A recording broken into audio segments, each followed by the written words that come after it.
pense que l'émotion va être très forte car ça va être un moment où on va se rendre compte de la véritable horreur humaine et à quel point ça devait être horrible pour les personnes y vivant là-bas. On est aujourd'hui à Auschwitz pour visiter le camp de concentration et je pense que c'est quelque chose qui va rester gravé dans les mémoires parce que c'est important de voir des lieux comme ça.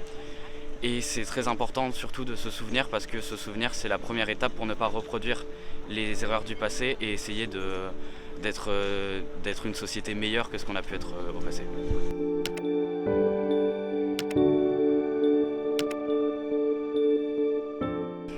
Donc on est ici sur le site de la Judenrampe, c'est-à-dire un lieu entre les camps d'Auschwitz I et d'Auschwitz II Birkenau où les convois de déportation des Juifs d'Europe sont arrivés entre le printemps 1942 et le printemps 1944. C'est un lieu en vérité central, majeur de l'histoire de la Shoah ici à Auschwitz, puisque c'est ici que est opérée par les SS la sélection, c'est-à-dire le moment où à l'arrivée des convois, le petit pourcentage de Juifs jugés utiles à la construction du camp, au développement des activités économiques vont être ponctionnés et où la grande masse de tous ceux qui arrivent, environ 80% des Juifs qui arrivent ici, sont directement envoyés vers les chambres à gaz. C'est la spécificité, c'est la singularité du génocide qui s'est joué ici.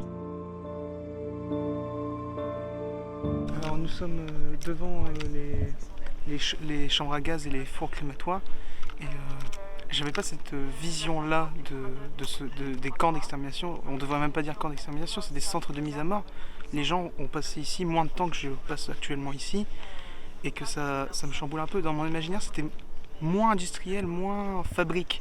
Ça montre vraiment que les nazis, ils avaient une sorte de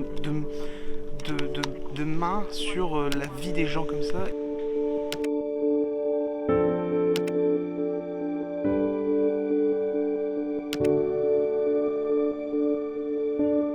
Ce qui m'a touchée, c'est l'escalier. En fait, on nous a expliqué qu'il y avait un escalier, on nous a bien expliqué la signification. Il était servi que pour descendre et en fait, ils descendaient vers la mort, clairement. Et je trouve ça super touchant parce que après, ils partaient en fumée et ils se rendaient pas compte que ils allaient jamais remonter et que c'était fini, quoi. Il y a des enfants de notre âge qui sont descendus de cet escalier et ils ont rien demandé et je me suis complètement identifiée à eux.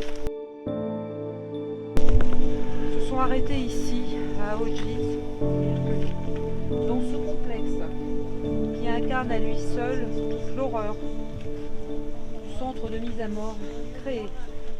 Ce qui est important dans ce voyage que nous effectuons, c'est qu'ils doivent être eux-mêmes des ambassadeurs auprès de l'ensemble des lycéens des Hauts-de-France. Moi, je raconte l'anecdote d'un des lycéens hier qui m'a indiqué « Mais madame, nous sommes aujourd'hui légitimes pour nous rebeller contre toutes les formes de discrimination » et c'est bien ça le message qu'ils doivent faire passer. Ils sont les ambassadeurs à leur petite échelle, mais c'est une échelle qui est importante de ce devoir de mémoire, de ce travail de mémoire et de se dire plus jamais ça, plus jamais de Shoah et ils sont des ambassadeurs de paix.